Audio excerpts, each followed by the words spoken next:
baby. We in here, yeah, we in here, 'cause we been. Y'all better get comfortable with saying black. We in here, yeah, we in here, 'cause Black versus the Board of Education. Cause we came here, rid of us now. We in here, yeah, we in here. Cause we came here, rid of us now. And you know that we don't ever go, so you do what you want. That's why we are indeed a whole mood. That's it. One time for the one time. It is Black versus the Board of Education. My name is Miss Laureen, and I welcome you into this space. Happy Black History Month to everybody, except everybody complaining about Kendrick's performance at the Super Bowl yesterday. Right. People are big mad, and I don't understand. It was peak blackness, and we loved every bit of it. So shout out to Kendrick Lamar and the masterful performance he put on yesterday. And as usual, we are Black versus the Board of Education, and I like to let you know who's in the building. So we are going to start right here to my left, and she's back finally. What's up, girlfriend? I missed it. I missed y'all. I've been watching every Monday that I haven't been able to be here. But you wasn't in the comments, though. I was in the comments. I didn't see Go back and watch. I'm going to have to, because I didn't see. So welcome Miss back. Jazz in the building. Hey. It's always so great to see you, and you got that smile on your face. Keep it, because I don't know how long it's going to stay there after we start talking about what we're going to talk about. Right. But we're going to pass it right on over to your left. Hey. What's your name? I'm Deanna. Hey, Deanna. Welcome back for another episode. Thank We're so you. happy to have you. And right next to you is Leah. Hi. Hey, Leah. Hey, girl. And before we get to the new one here, let me send it to my virtual co-host. Hey, girlfriend. Hey. Where's she at? There she is. Oh, there she Hi, is. everybody. My name is Melissa, and I'm a student at UC Berkeley. And I'm proud to be from LA. Kendrick's performance was amazing. Period. What was your favorite part? I think how everybody came out and they were the different colors of the American flag. Mhm. That part, just how America is built on the backs of Black bodies. Yep. That's The real. symbolism that was woven all throughout that was excellent. Oh, well, maybe I'm just petty because I like the part. He said, "Hey, Drake," and looked at the camera. I mean, that was like, ooh, peak shade. I loved it. I loved That it. song, he's getting sued for it. I mean, he said, "What He did he say? doesn't care. You can't fake influence." Is that what he said? Mm. I loved it. Right here, the gentleman holding us down. You back again, sir? Go ahead and introduce yourself. Mr. Fox. Mr. Fox. Okay, welcome back. And you brought somebody with you today. We're so excited to have this young person with us. We'll let you introduce yourself, and then we'll talk about Mr. Young Prince over here. Go ahead and tell us your name, Love Bug, and how old are you? I am Makai and I'm 11 years old. Now, did Fox tell you about the shenanigans we have going on around here, or did he warn you at all about anybody? No, he didn't. What did he tell you?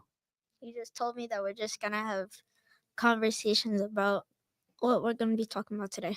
Okay, that's all he did. That was so nice. Well, you're in for a treat because I might throw the first question to you. So just listen up, okay?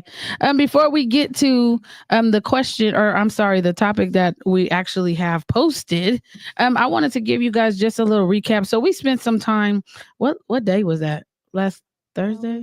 Wednesday? I don't even know what day was. Sometime last week. Okay, so we pulled up to River City High School in West Sacramento, and I just have to tell you, I don't know if I've ever been greeted with as much hostility and animosity as I experienced pulling up to support Black students on the campus of River City High School. There's this disconnect with the adults on campus, and not every adult, but basically the ones that run the front desk, where they described us as Black people who were disrespectful and there to start a race riot. Now, I would say welcome to them, but I don't care if they're here or not, because I think that when we are called in to reinforce our Black students, it is very important to us, not only to make sure that, we're providing them a safe space, but we're also taking the hits that are being thrown their way.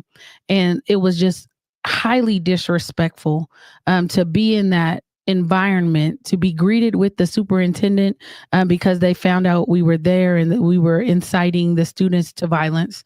And then we were greeted with the folks in charge of security. Now, I'm not sure what they were trying to prove, but all they managed to do was kind of tick me off. So you guys, we pulled up. What is your general feeling about what we saw and what we experienced with those students? Because in my opinion, it wasn't negative, any of it. It wasn't. So tell us, because you guys rode with me. Yeah. Tell me what you experienced or what you saw and how it was. So the staff there were very scared for no reason. We didn't come in hostile. We came in there to be there for the kids. The kids needed a listening ear, and they felt like they were unsafe at that campus, and they needed somebody to help them. So that's what we were there for. We weren't there to start a race riot. We were there to help them. Yeah. And what did you observe in the room with those young people? Just that there was a lot of passion and obviously anger behind the words sometimes, because they're coming from a place where it's just been tensed up and it's bottled up, and they haven't been able to get it out there, or the right people aren't listening to their issues, and they just kind of ignore it. So the fact that they're able to have people who actually cared and were actually there to listen for them, they're actually there for them and to listen to them, that was, obviously it evoked passion, and they might see that as, they're inciting a race riot, they're getting angry, but in reality, they're just passionate about what's going on, and they're tired. Yeah, exactly, they're tired of it. Yeah. And can you just tell everybody, because again, you guys were in the room, what were some of the things that the students were complaining about? They're complaining about being called the N-word, being bullied, being harassed, and not feeling seen or heard, or getting any changes to the situation that was being brought upon. So they were looking past them. They weren't doing anything about it. They were just they are kids. They're gonna take it. It is what it is. And I happened to get this witness report from that school, and I'll just read it really quickly. It says, "I've been called a slave as a joke since freshman year. I feel like we were not heard or seen enough from the people at this school. Other people are using words to us Black people, thinking that it's a joke, thinking we are okay with it, and the administration just gives them a slap on the hand and as a little warning, and suspend them for 3 days and still do it. Kids and admin at this school don't take us seriously. During the meeting with this particular student, it wasn't addressed enough for it to be the second time and being reported. Nothing has happened." And so my understanding is this particular student walked into the room, and one of the other kids in the room said, "Oh, here comes this nigger." Yeah. That's exactly what Yeah. happened. And he was just dropping off tests. Is that what he said? Yeah. This nigga right here. Oh, this nigga right here. Yeah. He was like an office assistant. I yeah. think, Yeah, and he just happened to walk into the room. Yeah. And so he repeated it. He reported it. And then he walked in that particular day, and that student was then put into his class. Yes. And so that's what kind of popped this whole thing off. No. That particular dude said it to him before. Yes, that's what I'm saying. And they were supposed to be on a no contact type of thing. So when he come walking into the class to pass out mail, that's what the dude hit him with again. But the particular student said that it happened 8 times. Yeah. So they were more worried about what we were doing there than making sure that Black students feel safe on campus. Right. Or how we knew the information. Right. Yeah. That's what they kept saying. I mean, and I think that, because I took a picture of this before we left, it's their RISE matrix. And it says that they will be respectful, inclusive, safe, and engaged. And I specifically remember one of the students talking about the teacher refused to talk to her. Yeah. She would see her speaking to she would see her in a group of other students. She would specifically speak to every student except her. Yeah. She felt less worthy than all the other students because of that. And that's called exclusionary discipline. So Makai, if you were walking around campus and the teacher spoke to everybody except you, how would you feel about that? I would probably feel like I want to feel included Mm-hmm. what the teachers would be talking about, and I probably I probably wouldn't feel respected. You wouldn't feel respected. When you don't feel respected, what type of behaviors do you think you would have? I would probably Just breathe, baby. It's okay. Mhm. It's his first time here on Black versus the Board of Education, and we're just gonna give you some space. But would you feel sad? Would you be mad? I'd probably feel like sad and mad. And what would you want to do? What would you think about doing? Probably yell at the teachers Oh. for not including me. Mhm. Yeah. Mhm. Is that your way of probably getting their attention? I think that's normal. I think that's normal. And they have in this thing, it says that they will be they're asking students to be mindful of your personal needs and seek support. And I just want to put an asterisk against that, because when they sought support, it turned into a whole thing. Yeah. We walked out of that room and it was the campus security. Shout out to Brian, who I happened to know before I got there. And so it wasn't what they thought it was going to be. But, you know, when community members come in to support the children, the least thing they can say is hello and thank you, and stop trying to turn it into something else, because they won't win that.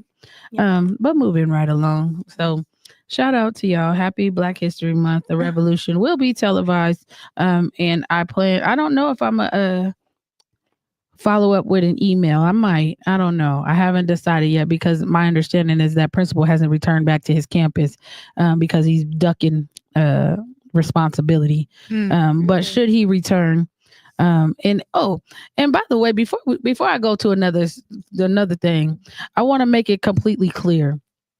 When our students are victims of trauma and racially charged harassment and behavior, it is absolutely unconscionable that the staff or the people in charge of the district would come through and give them a responsibility or a job to do to help them get data for the use of the freaking N-word. They know that it's being used. They admit it so much that it's being used, and they want the Black students to then fill out a survey every time they hear it, put the context and where they heard it from, and so that will inform their data. And I think that is egregious. I think that instead of giving them a job, you need to give them support. And support doesn't mean let me give you more work to do so that we feel better about our inaction. Full stop. Got the Black That's folks real. running around with a with a paper, running around the campus listening for the N-word. I have like 10 reports a day. Right. Let the roles be Absolutely. reversed. That's all I gotta say. Black folks got to be the N-word police. Right. And this is the thing, though, right? And this is what happens when we try to hold people accountable for their inaction. What tends to happen is they say, you know what? Black students say it, so what's the big deal? Right? And we continually go over this topic, Melissa. Every time we're on this podcast, this keeps coming up.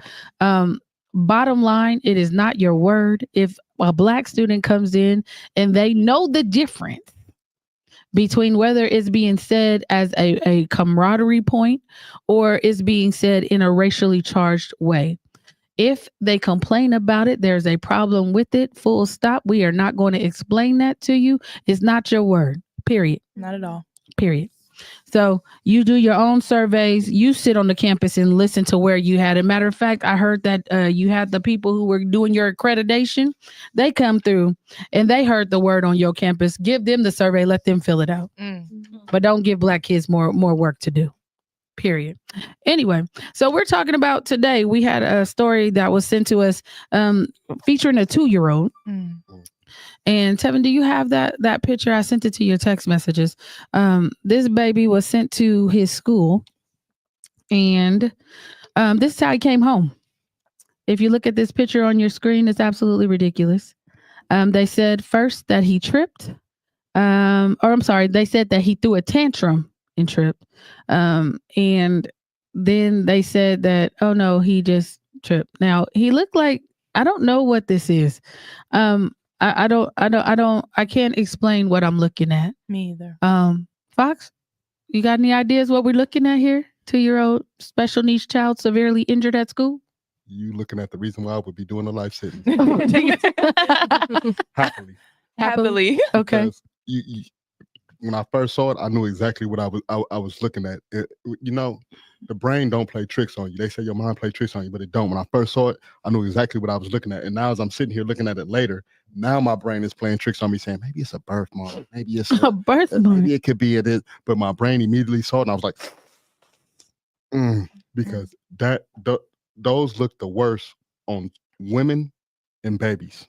And for it to be that deep on his face like that, and he's a kid, he doesn't know to he doesn't know to be sad or to have an ego about it or to try to hide it, like an adult would. An adult would try to hide it, and they the ego would hold your hat down low. He's just a happy little kid, and to know that somebody did that to him, that ain't no trip and no fall. Because when kids fall, they slide on their legs. and it would be scrapes. It'd be the elbow marks. It would be the scrape across the head. You don't trip and fall and do that. Somebody put their hands on that baby. Put their hands dead on him. Like, Leah. it's really hard to look at. That doesn't look like, I don't know, just falling at all or tripping. And then they try to say it was like, what, a tantrum? Well, if you read the recap, it says on Tuesday, January 14th, around 2:20, I received a call from the director, Christina Gold, at my 2-year-old son's school, ABC Keith Haring, stating my son had a tantrum and fell on the floor. Just a few moments later, I received a text in the second slide saying he did not have a tantrum, that he tripped. This is pure negligence, and there seems to be a lot of cover-up and foul play. Makai?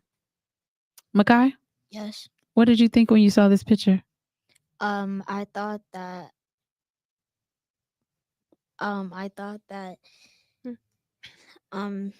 telling two different stories about what happened, it shouldn't be two different stories. It should be one thing about what actually happened. I agree. And Yeah. Right. Baby's breathing. I feel it. That's how we I all feel look it. when you first seen it. Because what? It breaks my heart. to I've see felt that. multiple times. I've never looked like that. I've never looked like that. Never. And I Never was like one that. to not listen and fall off the stuff in trees. Exactly. And I never came back looking like that. So At most a scratch or something. I'm saying barely, Nah. like maybe a little ashy. Yeah. Come on. Melissa, weigh in. Like, what? Because you sent this to me. I don't know what response you wanted, but my God. I sent it to you because someone sent it to me because they knew I was on the podcast, and they were like, I saw this and I don't know what to think. Like, something needs to be said, something needs to be done, because this isn't being continuously brought up. Like, this is not a story we're hearing about. And the added on layer that this is a special needs child, a child that's at a school that should be able to protect them. And seeing this photo and seeing the photo like in the beginning, because there's two separate pictures. Can you show the other photo, Tevin? The one photo where they sent that with they sent this with the text and said that the child had a tantrum and fell. Like, had a tantrum. In my head, I see this and I'm like, okay, maybe they hit like one of a block where they play or something like that. But then I come to pick my kid up and he has a black eye, a whole half of his face. Like, beaten. Like, that child, that somebody put their hands on that kid, and I don't know what would be worse, finding out over text or getting to the school and seeing that versus what you just told me. Like, I genuinely don't know what would be worse. I don't know how you reconcile either story, because even looking at this one, there's a clear gash under his eye. Yes. And that's probably why they thought they could get away with saying that he fell. Like, that could look like some kid running into a piece of furniture, you know, it could. But then when you go to the second picture, like, nah. Yeah, there's no way. Something worse. And it looks like he was beaten. I don't know. I have not seen a picture like this where the whole half of his face is purple. Right. And then I'm wondering, were any other parents arrested? Because throwing furniture. Everybody in there. Yeah, because I don't understand how I send my kid to school to you one way, and I get them back with these injuries. Shouldn't they have cameras? You would think. Yeah. Well, maybe they're all pointed at the street and not on the camera. Yeah. That's what we were told this week. Up in the sky or something. Dude said, "Yeah, we got cameras on campus, but they're all facing out toward the." He said, "Man, stop playing with me, man." Yeah. He said it's to protect the property, not the children. Yeah. That's what the That's VP exactly over what he at the said. school said. Yeah. And so it's like, I don't understand. And but if you look at statistics, they say that Black children don't feel pain like other children, or that it is believed that Black children don't feel pain like other children, that they can tolerate more, that, it just doesn't bother them. And then if I look at the second picture and baby is actually smiling, right, that could lead them to believe that they were right. But this is ridiculous. Regardless of whether the baby feel it or not. And you can take that down. We're a little bit more of a rougher bunch. Yeah. I didn't fell out a tree or two. I didn't fell off my bike. I didn't hit the knuckles before. We are a rougher bunch. Sometimes. But the fact of the matter is whether I felt that pain more than you or less than you, that hurt. Yeah. That and for a baby to have hit an object, like I said, I stand on that. Whether he hit an object or spelling, there's supposed to be a mark, a bleed mark, a cut, the scrape part. That ain't none of that. That's a hand mark. That's a straight up. Yep. Really? It looked like he got punched. It does. Where would be the actual point of I hit the table? Because it would bleed. Where would be the point of I slid? Because it would bleed. If he was having a tantrum, where's this marks around the rest of his arm? Well, the story changed, right, Makai? The story changed, and you gave him 2 stories. Now, red flag much? Yeah, very much red flag. What would you have expected, Melissa? What would you have expected from Christina Gold, who called the parents and told them that he had a tantrum? Oh, That's what I said. Hearing tantrum, I'm thinking. What did you say, Melissa? Hearing tantrum, I don't even know what to expect because, okay, your kids are 2. I babysit 2-year-olds. I babysit younger kids. When they have tantrums, sometimes they'll hit their head. Sometimes they'll scratch. I've had babies who a little scratch on themselves. They don't have long nails. You don't expect a full-on gash on someone's face. I have a younger sister who is way wilder than I am. She's broken her wrist. She's done all kinds of stuff, right? And it's never to the point of that where you're a kid and you're playing and there's a complete, someone punched that baby. It's never, nothing has ever looked like that. That's straight on abuse. There's no accidents. I cannot think of any incident, any accident that can happen naturally as a 2-year-old that can lead to that happening. Yeah. Wait, Fox, what'd you say? I can't see it either. My kid here, Makai, he a full-on athlete. He played football, basketball, everything. I ain't never seen him one of them. How hard do it hurt when you be taking the hits that you be taking? It hurts pretty bad, but it's not as bad as what that baby had. Oh, okay. So what would you have expected, Makai, from the adults? I would have expected either the truth or come on, baby. I would have expected or someone I would have expected the truth. Yeah. Not just full on 2 different stories that don't make sense. Ooh, yeah. I'm expecting the mandated reporters to call and file a report of child abuse. Facts. I'm expecting them to, first of all, do not send me no text message about nothing. Call. You call me and you get me to my baby. And so the fact that they had 2 different stories, that's absolutely a red flag.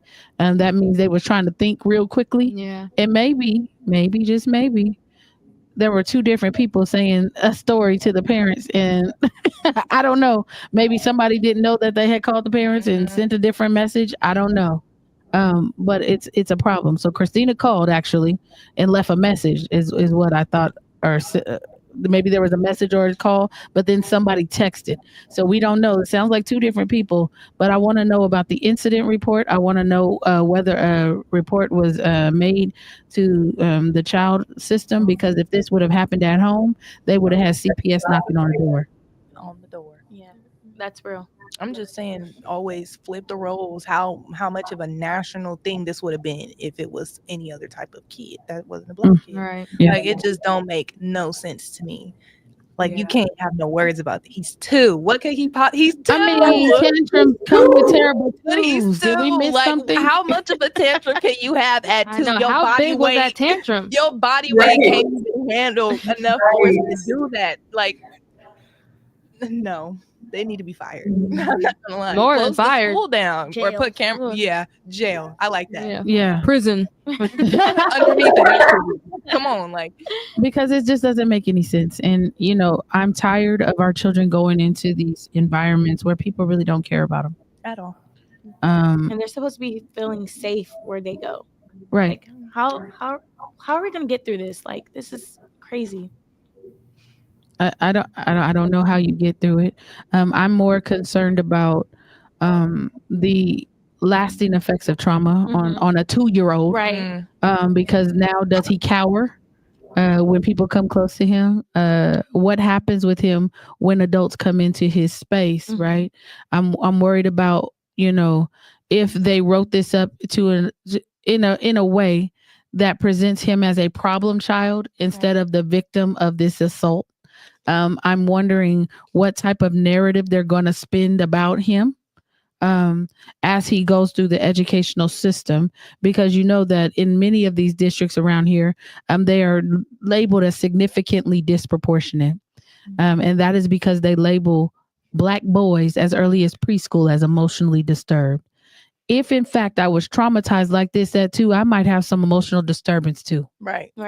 If I was mishandled in this fashion by people who don't give a damn about me, I may have some emotional disturbance. And I think that the problem is created, and they also create the solution.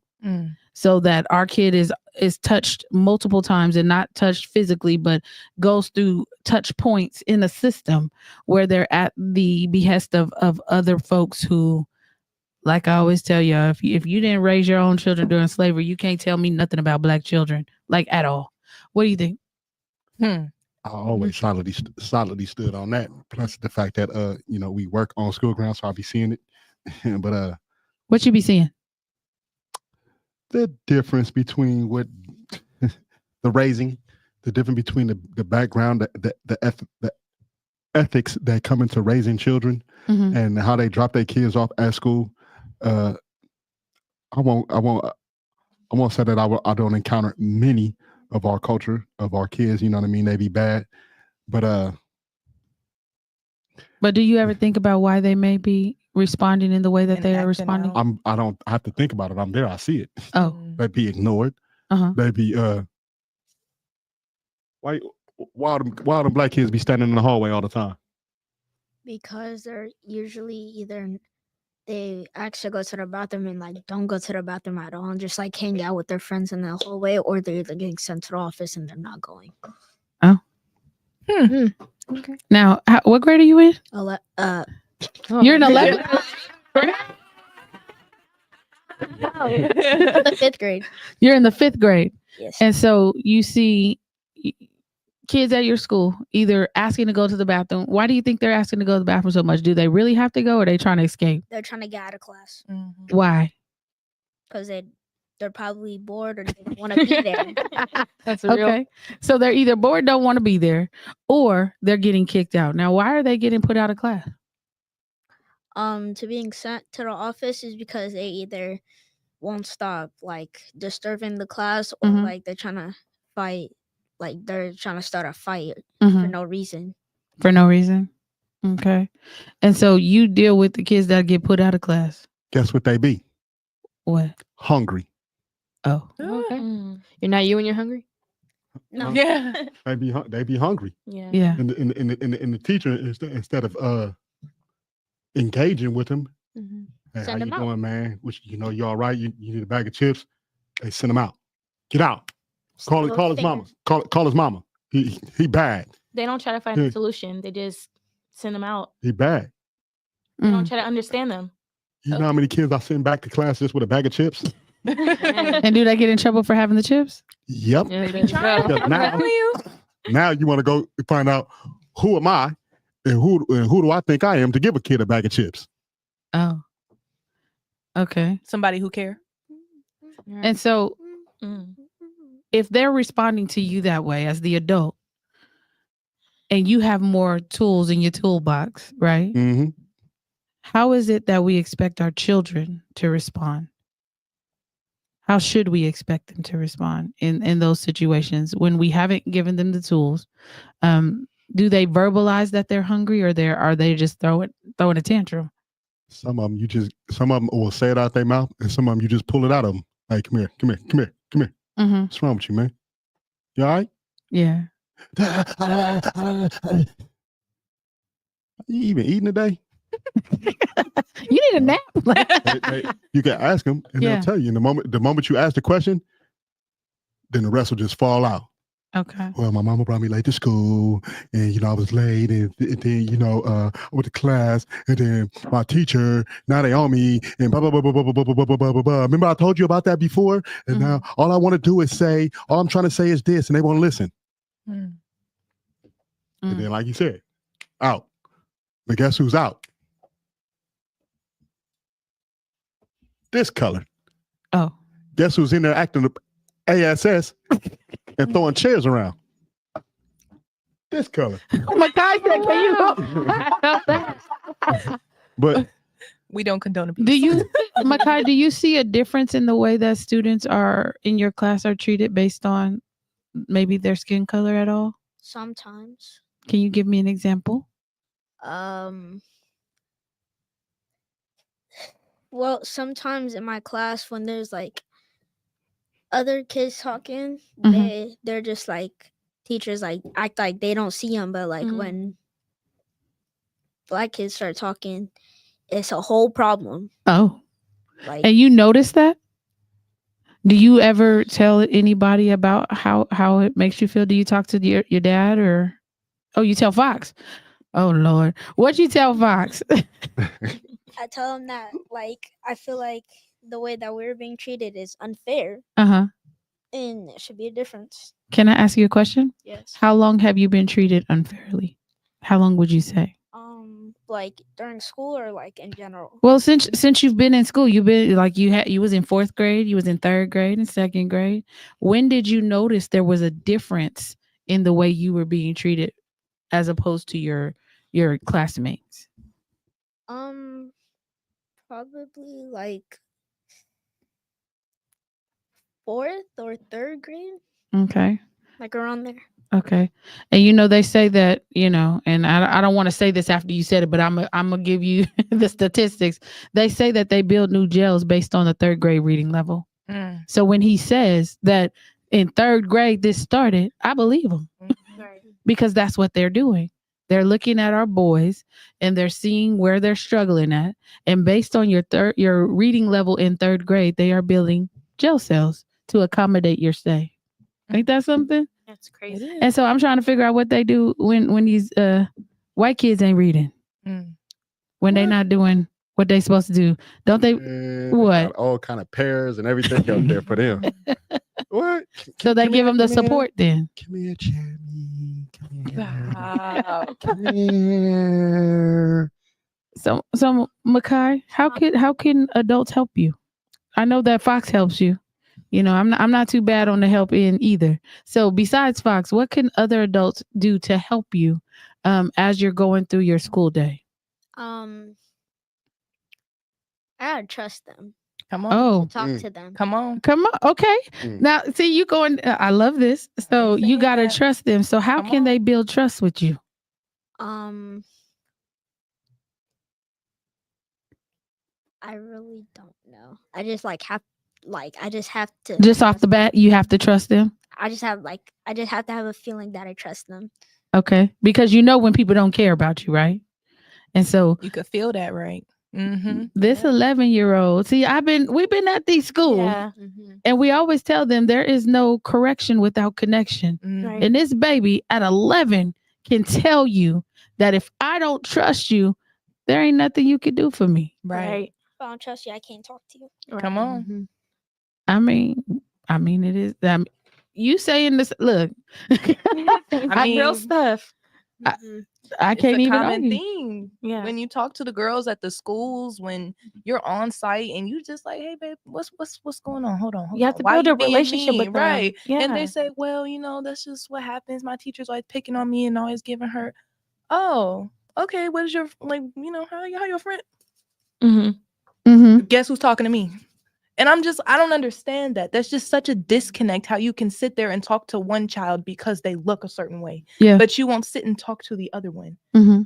And it's just, there's a pattern. You can see it if you just open your eyes. There's a pattern. The disruptions have reasons. Right. So it's just makes me mad. I just want to go talk to some teachers real quick. But what's so interesting, because Makai, he's 11, and we just spent hours with these kids over in high school, and they said it's been going on for years, right? Years. They said it was generational. Yeah, one kid said that his mama went to that school. His older sister went to that school over 17 years ago, and his mama came from that district. And he said his mama told him, expect to be called a nigger when you get there. Just go ahead and expect it. Look, get that off your shoulder. Don't respond to it. That's what they're gonna do when you get there. That's terrible. I got the recording right here on my phone when he said it. Oh, and this is the other thing, right?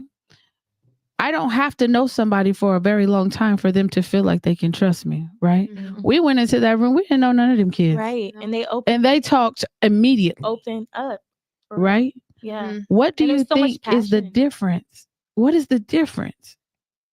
They've known these people in the front office for multiple years. They met us 5 minutes ago, right? And they put everything out on the table. Mm-hmm. I think the difference is we ask them questions. We ask them, how are they feeling? What happened today? We're listening to them. Yeah, we came there for them. Yeah. The people at the front office, they don't care. They don't care to ask. They just seem as like a problem. Okay, there you go. Yeah. There you go. Paycheck. There you go. Mm-hmm. Yeah. No, it was bigger than that, because there was a white girl that was in that room, and she said to the other white administrator that, hey, I was in the room when everybody came in here to talk to you. You looked me dead in my eyes when I was talking to you. And the moment I was done talking and the black people started talking, you put your head down, start twiddling with your pencil, acting like you was writing something down, and then ask them, was they done yet? He didn't ask him no follow-up questions, no anything back. And then when she told him that, what be shocking to me, it don't be when people admit things, it be when people be in the room and they say it to their face and you don't have no rebuttal for it. That right there tells me that's the truth. Mm-hmm. You know what I mean? So when she said it to him, and his only response was silence. All red and everything. All red. Yeah. Oh yeah, he was red. That was really. I didn't know you can change that much in a couple of seconds. I'm saying. And shout out to Emily, because Emily really put it on the table to where she was very open and authentic. She sees what's going on. She said it's been a pervasive problem. The black kids said the same thing, but for some reason when she was talking, everybody was okay. Mm-hmm. Yeah. And I'm trying to figure out when do we get to the point where, one, people who are not culturally competent will step to the side and let somebody else come in and help them do their damn jobs. Right. Two, when they don't see you as a threat because you have the ability to communicate. Because I kept hearing them say, oh, you're telling the kids we're racist. Nobody ever in that room said anything about any of the staff being racist. No. But now if the shoe fits, wear it. But I didn't say it. And the other thing is, we didn't have to say anything. They were already threatened because of our presence. Mm-hmm. And that's power. Yep. Right? I didn't have to say anything to her. I think one of them got upset because she burst in the room. We had ordered pizza out of my pocket. If they want to reimburse me, they can, because it was like over $200 to feed all them kids that they didn't feed. But we ordered pizza. Instead of it being left at the front office for us to come and get it, she burst in the room because they kept trying to get in the room because they were trying to be nosy. Right? Because the unspoken rule, if there's more than 3 of y'all black people in the room, I got to come up in here and see because y'all planning to overthrow the system. The race riot. Vision is what they. And so, mind you, she burst in the room, not knocking or anything. Yeah. And she came in, and I don't know, what did you say, Fox, when homegirl came and burst in the room? Get out. You said a little bit more than that. I remember that. But mind you, on the door, mind you, I came last. Mm-hmm. I already experienced what was going on up front. Y'all racist. But we didn't say that at that time. But at the time, but still, on the door it says private meeting going on. You know it's a private meeting going on. You know who these students is in here. You just don't know what's going on in here. but it's a meeting room and it's private. Common courtesy say you not. But she came, she just kind of stood there. Right. And it's like, because you wanted give me to the hear. Pizza. Thank you. Like, we'll see y'all later. And as advocates, it's our job to protect the safe space. Yeah. That's one of the up on a higher ladder. It's not a written rule, but it's a rule. You protect the safe space. And sometimes you got to run with the Malcolm X theory by any means necessary. Come on. Focus all the anger you want towards me. Kick me off the establishment. I protected the safe space. Right. Somebody else got to hold the torch if they kick me up out this thing. Not your turn, you know. But I made sure they know, hey, you ain't welcome. And as we got to talking to them babies in there, they had already said, y'all is the ones making them feel unsafe. Right. Very true. And then they went out. They were said it was told to them that that we're turning the kids against them. It was said that we were that the kids coming out of the room smelled like weed. Really? Oh yeah. Really? Yeah, that's what the kids. That's what the kids were telling me. Like that's why they were coming in so angry. And so again, we have people who are not culturally competent enough, and because they think they are other people of color, that we are all the same and we all need the same things, and that is just not true. Sometimes we need you to get out of the way so that we can keep the kids from responding violently. Because what we were told was if we did not get there to provide support, there was going to be a riot. There was going to be a brawl. And I know what happens when our kids get into brawls and the level of punitive actions that they take towards them. I was not trying to have that happen. So if it takes me stopping what I'm doing and going to your campus to sit and listen to what's happening, I'm happy to do that. And everybody was calm. Nobody was doing anything weird. And it got real contentious because of the response that we were given once the students started expressing themselves. And it didn't matter if I pulled their data, because I did pull up their discipline numbers. It didn't matter if I tried to explain to them that exclusionary discipline was detrimental to Black students. It did not matter, because all they could see is we have some unwanted Black people on our campus and we got to get them away from the Black students because we can't have these Negroes thinking for themselves. That's what it felt like. It's funny when you be saying that, because sometimes many times in the room, we said that we need somebody, you guys need some cultural competence. Yeah. However, I was just thinking when you said it's about cultural competence in the room, you can't, they'll never step aside for that, because the fact that you have that racist bone in your body means that you're looking at somebody as less than human, less than equal. So far be it for me to step aside. And it don't even have to be termed racism. It could just be bias. Far be it for me to step aside so that y'all can come in here and treat these mouses right. Who said these mouses gonna eat pizza? These mouses and rodents and whatever need to be back over there eating that slop. They're not. If you can't view us as the same, then that's the disconnect of the cultural competence. Somebody has to admit that. And yesterday, when I was on another campus, Sac State. Come on. Yesterday? No, that was Saturday. Saturday. Yeah. White girl said, man, I grew up with racist parents. I'm not racist though. She said, they all racist. My grandpa, my mama, my daddy, everybody. They racist. But I ain't racist. You know what I mean? I know that it's cool to have a couple of y'all in the room. Y'all? Now, right? Now when she said that, right? The other Black girls in the front was like, what she said? But they knew, no, and then she said, y'all's food is good. She said, but y'all food is good. Yeah, that's my parents missing out. Y'all cook some good food. But it's a disconnect. The disconnect is some of them have that bone in their body and it's pure evil. And some of them have a biasness and they don't know it. Yeah. This girl, she wasn't being racist. She just didn't know how not to, to say it. And that's all you know, how you do. And the other Blacks in the room, they spotted it and knew, just like how they know the difference between the hard ER and the nigga, we know the difference between, you just been raised around some crazy right. redneck or something. Right. You know what I mean? And you is one. Right. But they people will still push them up the chain of the ladder. and they be in these positions, and they'll be like, "Oh, I love you folks." You got a biasness. You don't know how to love us. You don't know how to treat us right. You don't know how to do that. You're gonna always put yours first. Right. You're gonna always do something detrimental against mine, whether it's arbitrary or unknown to you. Makai, do you believe you have the ability to get along with everybody? Yes. Do you believe that you were taught that everybody has value and that everybody needs love and they need to be paid attention to? Yeah.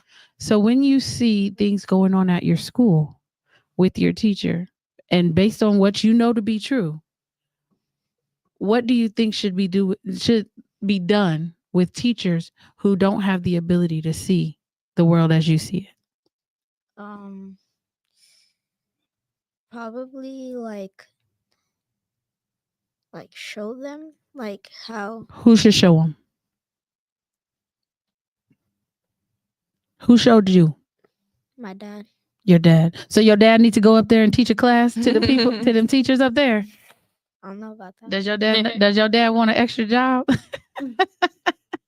No? I don't know about that. You don't know about that? I don't know. Okay. So what type of lessons did your dad teach you? So because we're gonna teach some people some stuff real quick. He taught me on how to like respect people, like, treat others how I want to be treated, and like to like show people to be a leader, to do the right things for other people, and to show other people to do the right thing. And that's how you live, right? And you try to do it every day? What happens when you don't do it one day? I don't know. You don't know? Because you do it, right? Because I think it's just one thing to remember about Black folks, right? We're very relational, right? And I commend, and I shouldn't even have to say this, but a lot of times when we have young boys come through, the assumption is that they don't have a daddy at home. And so I'm so glad that you have your dad. I love that, because I think that men provide a certain direction and a certain calming when things get chaotic, right?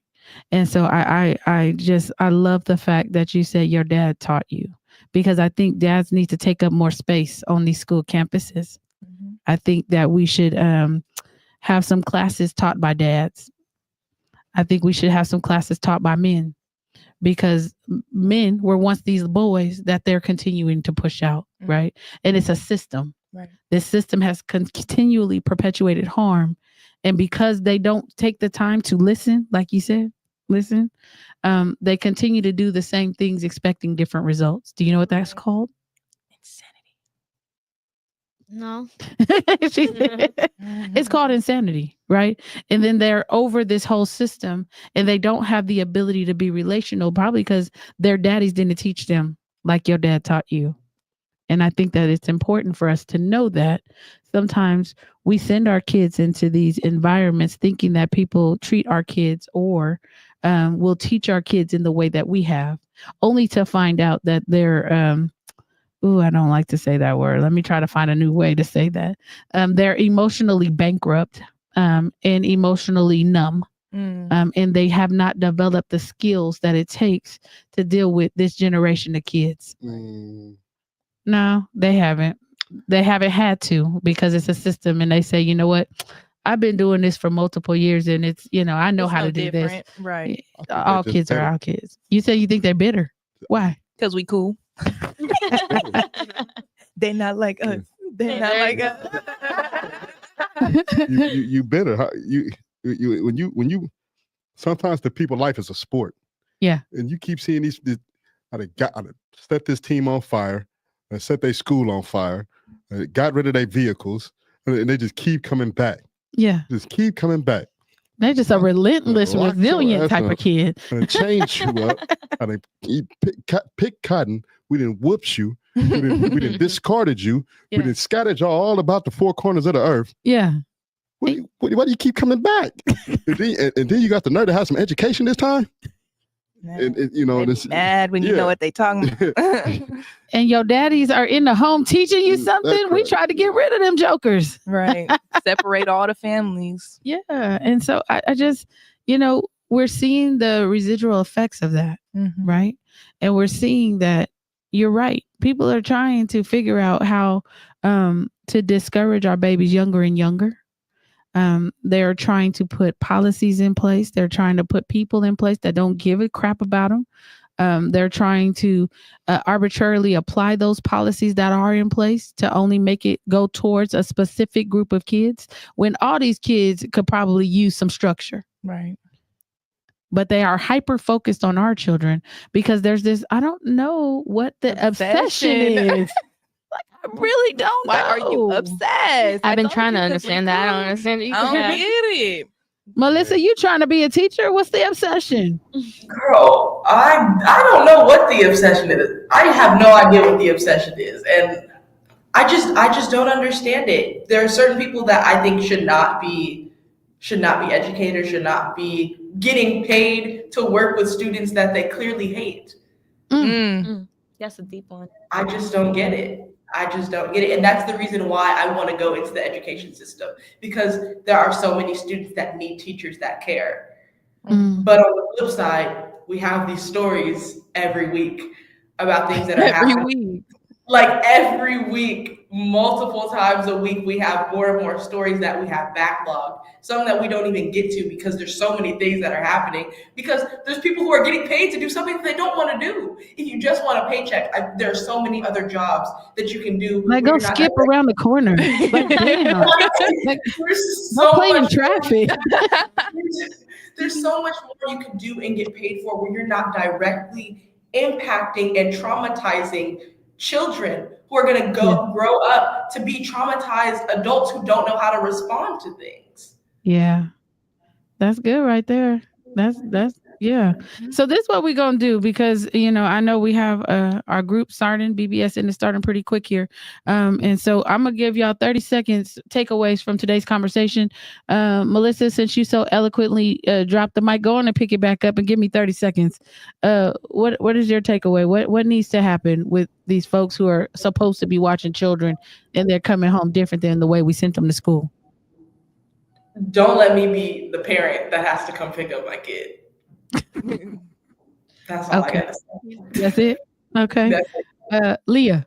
Definitely, accountability, as we all know it, which never seems to happen. I think that's something that needs to be done. Okay. Sure. Accountability. Yep. We need the truth. You asking professional liars to give you the truth. Got it. Or they need some training, more training, because obviously nothing's changing. And I'm gonna push back because I don't think you can train a heart issue. Either you believe people are human beings or you don't. Right. And there's no amount of training that's going to change that about that defect in your makeup. It's just not going to fix it. What's up, baby? I feel like the people who are choosing these teachers need to really vet these teachers. Well, the teachers come from their families. Like, that's what I'm saying. Anyway, there needs to be people in power or people in those decisions, or like maybe even an ethics board, like to really. Well, they all look like them. That's their ethics board. That's their ethics. That's not an. I mean, attitude reflects leadership. Like, I feel like it should be. You should see different cultures and you should see different people on these boards. And if you are looking around and everybody looks like you need to switch that up.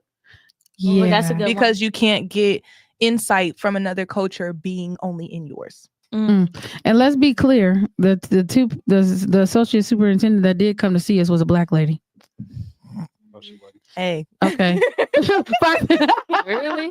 Nah, she wasn't. Yes, she was. No, she wasn't. I mean, she was still black. She can't be black. She been there that whole time while all this been going on, and them kids have told her before what was going on, and they told her to her face in there.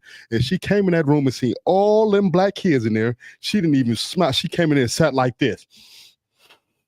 She got self-hate. And then while they was talking, I'm hurt. I'm humiliated. My mom going through this. I can't get my school grades from school. I don't feel safe. Man, I heard so-and-so getting. What did you say?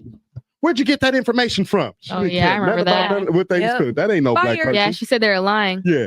Oh, they're lying. Yeah, That- lying. Oh, baby. That ain't The no word black lying. person. It's always they lying until it's they kid. Well, I don't know if it was they were lying. I think it was like, who gave you that information? Because that's confidential information. And if we can tie it back to somebody, then we can hold somebody accountable for giving you that information, even though what you're saying should be more important to me. And I heard somebody on that same screen up there about 2 weeks ago Hey, say the same come thing. on. You said, I stand for this side of the board. I don't stand with the blacks. No, that was That's what we crazy. said. That was So crazy. for her to say that, black folks connect. Yeah. She was disconnected. You kicked off the campus. We don't want you back either. Makai, 30 seconds. What have you learned from this conversation? Or what, matter of fact, let me ask you this. What would you want your teachers on your campus to know about how they respond to Black students? I don't want to know that they're responding to us wrong, and they should really like respect us for who we are and what we want to do when we're older, instead of just like bringing us down and like saying that you're not gonna make it and stuff like that. Oh. Yeah, I heard plenty. I just heard Makai say, y'all better check yourself before you wreck yourself. Fox, 30 seconds. Man, they need to just, it's too late. I can't say what I want to say. They already enacted all these laws, but they need to let us box with these teachers. If I come to the school and something wrong with my baby, you need to come on out to the parking lot. Roll your sleeves up. Or I'm going to wait out and don't try to call the police to get me escorted out of here. They better come and get you. If something wrong with my baby, 9 times out of 10, I ain't even going to wait for you to come to the parking lot. Who did it? That one? Point them out. Here, hold my phone. Wait in the car. What I will say, I think schools need to do a better job of utilizing community partnerships. That could have been a great collaboration had we all been on the same page for what was best for Black students. And I'm specifically talking about River City High School. We could have done some work together, but since you pulled the card that you did, now we'll just work across from each other, and may the force be with you. Because at the end of the day, I don't negotiate with terrorists. I don't negotiate with people who do Black students wrong. I don't negotiate with adults who should know better and who should have the emotional maturity to be able to sit in a conversation, hear something that's wrong, and do what needs to be done to enact some changes, especially when you have the power. You have the power, but you don't have the will. And that's what we need to get to, making sure you have the will. So with that, we are going to get on out of here. We are Black versus the Board of Education. We will catch you next week right here on Facebook and YouTube at 4:30 PST. Don't miss the next conversation and make sure you get involved. Peace out.